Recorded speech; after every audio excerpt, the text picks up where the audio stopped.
emotional content. So, where's the title of this? Their homes were destroyed with little notice. Decades later, a settlement attempts to make amends. Decades later, you assholes get on my nerves. So, an image from Gloria Holland's childhood remains clear in her mind. A man dressed only in his underwear standing outside his front door, pleading that his house in the Section 14 area of Palm Springs, California, not be demolished. The man ranted for several minutes until a bulldozer leveled the structure and he scampered to safety. I was 8 or 9 years old, Holland, now 70, said from her home outside Atlanta. It was the first time I saw a grown man cry. It was traumatizing. I can safely say I don't think I've actually ever seen a grown man face to face cry in front of me. Not the ones I consider grown. Anyways, the man in Holland were among 195 Black and Latino families whose homes were bulldozed and burned to the ground with little to no notice in the late 1950s and early 1960s. The land owned by Native Americans had always been coveted by city officials who wanted Palm Springs downtown area to grow with luxury hotels and shops and building up a city known as a celebrity playground about 115 miles east of Hollywood. I fucking hate celebrities. On Friday, we were notified we had to take everything we wanted out of the house by Monday. 2 days, Holland said. That was it. It was awful. Here's a picture of some of the people that have been traumatized. That is residents and descendants. And that was taken last year. In 2022, the Section 14 Survivors Group filed a complaint against the city seeking restitution for hundreds of homes lost and lives suddenly upended. Earlier this month, the Palm Springs City Council unanimously voted to approve a multi-level settlement offer to former residents and descendants of those who lived in the Black and Latino neighborhood. It is the responsibility of the city of Palm Springs to compensate individuals for the destruction of personal property, said Council member Lisa Middleton during the hearing. We spoke during that was yours. No, we broke something that was yours. Now we need to pay for it. You should have been paid for it. You should have never broke it. How about that? Give me a second. Somebody said something to me. I don't know. Oh no, that's an advertisement. Never mind. Shit. I ain't got time for that shit. Anyways, as part of the settlement, 1,200 people will share. You know y'all motherfuckers are dirty. $5.9 million in direct cash payments. The city also agreed to explore naming a community park in honor of the displaced, a public monument to the legacy of former residents, and to establish a cultural healing center. How about you give them their land back? How about that? How about you build a house for the one you broke and give them back the land you took? The city council also approved $21 million in housing and economic development programs to address past discrimination against its Black and Latino residents, which includes $10 million for a first-time home buyer assistance program. No, motherfucker, you need to give them back their house. They shouldn't have to buy one. You need to give it back to them. Okay, you kicked these motherfuckers out illegally. You broke it, you fix it like you said. So how you gonna fix it with assistance? Don't fucking assist it. Give them back the fucking land in the house. Shit. Anyways, and $10 million to establish a community land trust. Give them that land back. You move your ass. The city will also fund $1 million in small business programs designed for empowering local business initiatives for marginalized communities. You better hurry up because that jackass is getting in the office.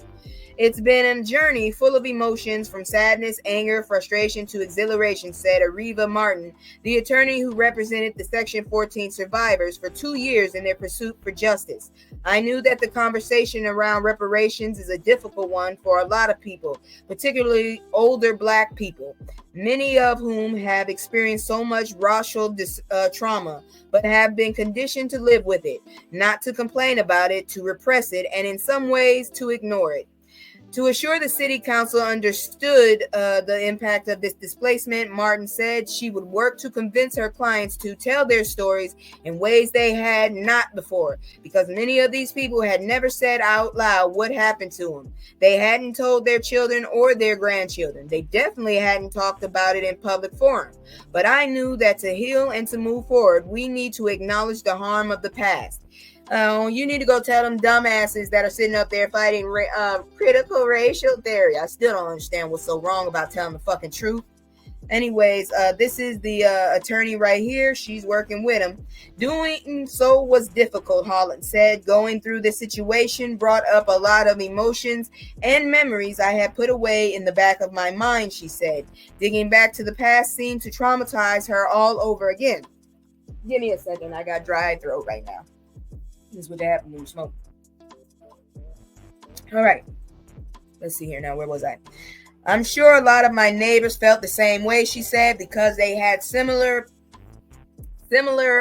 stories, and I could look in their faces and see that they were seeing it all over again. Holland said her parents tried to shield the extreme nature of the displacement from her and create normalcy. We were fortunate enough to be building a new home, and my mother would take me there to see it under construction, she said. But I wanted my own home back. We had a community there. It was an idyllic place to live.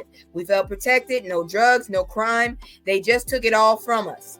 Section 14, a square mile piece of land, was owned by the Agua Caliente band of Kaluha. Oh, Lord, give me a second. Cahuilla Indians. Because of racial covenants in the 1940s, it was among the few places Black and Latino residents could live in Palm Springs. In 1959, the federal government opened up leasing agreements from the bands and other tribes for up to 99 years, which sparked the interest of commercial real estate developers.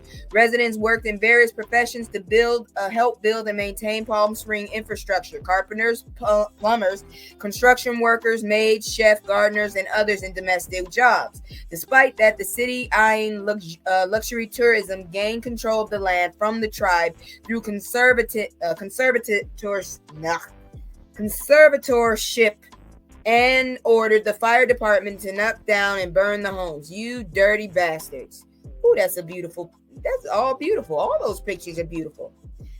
This is California's earliest settlers, and they bought land only for it to be stolen. Their descendants want it back. Hell yeah, give it back. In 1969, a California Attorney General report described what happened at Section 14 as a city-engineered Holocaust.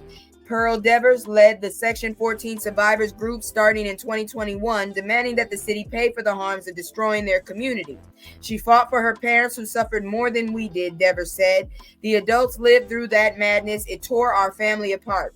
Her mother was a maid who worked at one time for legendary actor Lucille Ball. Her father built their home in Section 14, but when they were displaced, her father was rejected for a home loan to buy another home.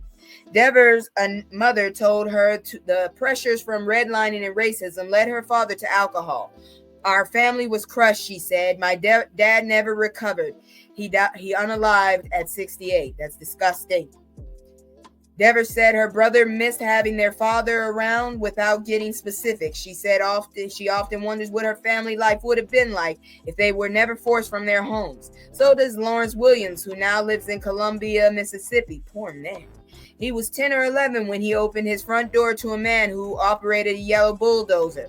Williams got his mother, Lucille McFarland, who was told they had the weekend to pack up before he returned on Monday morning to destroy their home.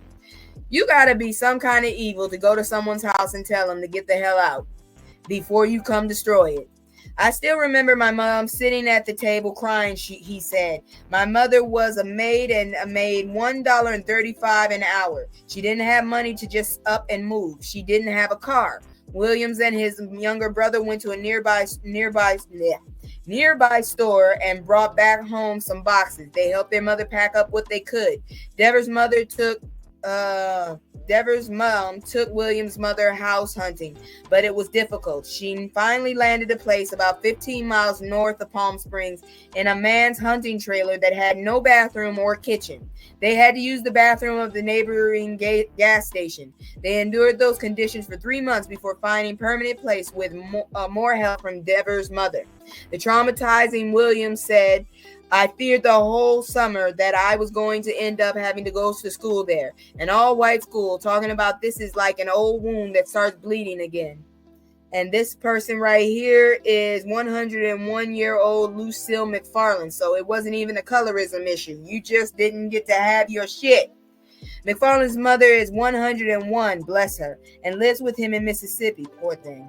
When her son recently told her of the efforts to gain compensation for being displaced, she said no. Her son said it's too traumatizing for her. She comes from Mississippi and she has seen the Klan. Then that happened in California. She's been traumatized her whole life. The settlement has brought a sense of relief, not the money, the survivor said, but the public acknowledgement of the harms conflicted. Coming out victorious means everything for our parents, Holland said. They kept us standing, thinking about them in this fight, I told Pearl. I don't think I can go another year with this. We were tired, traveling back and forth to California to fight this. It shouldn't have taken this long to do the right thing. It never should. But according to this fucking conglomerate called America, it's always going to take a long time until they figure out how they can dupe you for the money they owe you. Martin, the attorney, said they all rejoice in victory. Their work isn't over. They want to make sure all components of the agreement come to fruition. She calls this case the journey of a lifetime. This was led by folks in their twilight years, she said. I mean retired folks, many in wheelchairs, on canes, walkers, failing health, folks who have been marginalized, villainized, forgotten, erased, and for the first time, seeing that their humanity and their dignity was acknowledged. That's the victory. But you know the sad thing about it is a lot of these motherfuckers wouldn't know shit about dignity over money. Good grief. Get on my goddamn nerves. But anyways, you know how it goes. We about to get into something gross. TD Jakes. Ew. TD Jakes addresses health scare, but now he's fighting dark, possibly shady allegations. You mean the shit he already went through wasn't it? Okay. This motherfucker. This was reported on Thursday. Ew. Just ew. Ugh. TD Jakes is in stable condition. The famous bishop suffered a medical emergency during a sermon on Sunday, all of which was caught on camera for the world to see. While Jakes is reportedly physically recuperating after the incident on Sunday, he also faces legal woes as he just filed a defamation lawsuit against Dwayne Youngblood, a fellow pastor. Oh, Lord have mercy. Here we go. Jake's attorney did not immediately respond to a request for comment. Youngblood 57 made the explosive claim on a podcast that Jakes attempted to actually essay him when he was 18 or 19. I believe it. He claimed that the bishop tried to groom and kiss him. Ugh. I'm a girl and I don't even want that bastard putting his lips on me. Ugh. Then Youngblood, he looked like his breast stank. Then Youngblood, with his attorney, demanded $6 million from the bishop in order to resolve this matter quickly and privately. According to the New York Post, now it seems Jakes is fighting back legally.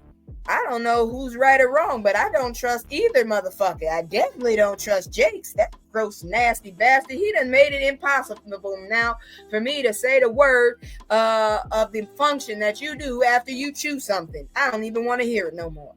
God dang it. Filing a defamation lawsuit against Youngblood in Pennsylvania court, Jake's attorney seemed to hint that the accusations could have led to his medical incident on Sunday. This lawsuit is intended to bring that scheme to a halt, Jake's legal team wrote in filing obtained by New York Post. I'm not the most smartest person when it comes to religion, but I was under the impression that those that lead should not be the richest because they serve their people, which means they should give all that they have to their people in support. This motherfucker is a millionaire. How does this work? Anyways, to end the extreme emotional, physical, and spiritual toll, defendant's conduct has caused Bishop Jakes to set the record straight so the world understands that patent falsity of the accusation and to restore Jake's reputation. You had a reputation after all the bullshit that went down with the diddler. You still have a reputation. Nobody forgot what you did. Nobody forgot any of that. We're just still focused on the other one, but we didn't forget you. We coming back around.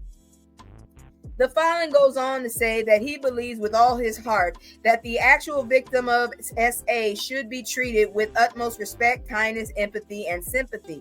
And the true perpetrator of such abuse should be held accountable for their actions. But that is not the case here, per the New York Post reporting. It then claims that Youngblood used and abused the might of social media and the legal process to make knowingly false accusations for his own personal and financial gain, while also pointing out that Youngblood is currently on parole and is a registered ex-offender in the state of Pennsylvania. Like I said, I don't trust either of y'all bastards. Ew. This is the end of times. You can't even trust people that are so-called men of God. Oh, Lord, y'all going to hell. Jakes has since addressed the medical emergency after recovering from Sunday in a viral video and statement to his social media accounts. In the statement, Jakes shares that he did not have a stroke. I give thanks to the Lord that I did not have a stroke. However, the event could have been fatal if it weren't for God's intervention, the statement reads. It just wasn't your time. I don't know what to tell you because you done some dirty stuff. And you still trying to claim God. I hate when people claim God when they doing dirty. Don't sit your behind up there doing nasty stuff while you claiming God. That's all I can say. In the video, he keeps saying how grateful he is for all the people who prayed, texted, and had vigils for him. Holding back tears, he thanks all of the people who shared love, saying that it didn't have to turn out this way. See emotional clip below. We will not be watching that because I don't trust you, sir, and I really don't think you are a real man of God. As usual, some creators on TikTok are skeptical of the incident not being a stroke, wanting more clarity as to what exactly happened to the pastor on stage. I don't know what happened to him. Maybe God gave him a wake-up call. All I know is the man is nasty, and I don't want nothing to do with him. Honestly, I'm still trying to figure out what reputation does he still have? This man has made it so that I gotta go find the technical word for the word after you chew up your food and get ready to add to, your digestion. Hold on for a second. I need to go look that word up because I can't say that other word anymore. It starts with an S and a W because every time I do, I cringe now because of him. That goddamn infamous meme of him doing that sermon. You should not traumatize people with your sermon. What is another word? Oh, crap. Sorry, these hotkeys be killing me. What is another word for it that I don't have to say that anymore? Because I'm gonna tell you right now, I don't like the word delicious in my own opinion. I just don't. It sounds scandalous. It's salacious. Yeah. So I say yummy or good or shit. I don't even like the other words. I know 2 other words for that word in that language, and I don't like those either. Shit, I know 2 other words. But anyways, let me see here. That is actually it for the fuckery. Real talk. Now we just gonna do educational shit. And then we gonna do what I usually do and tell y'all where the hell you can move now that this turd is in office. Then we gonna have fuck around and find out. Because there's quite a bit of fuck around and find out. And celebrities have lost their fucking minds. So we got a lot of shit, but it's not fuckery. So yeah, I was shocked myself. I was absolutely shocked.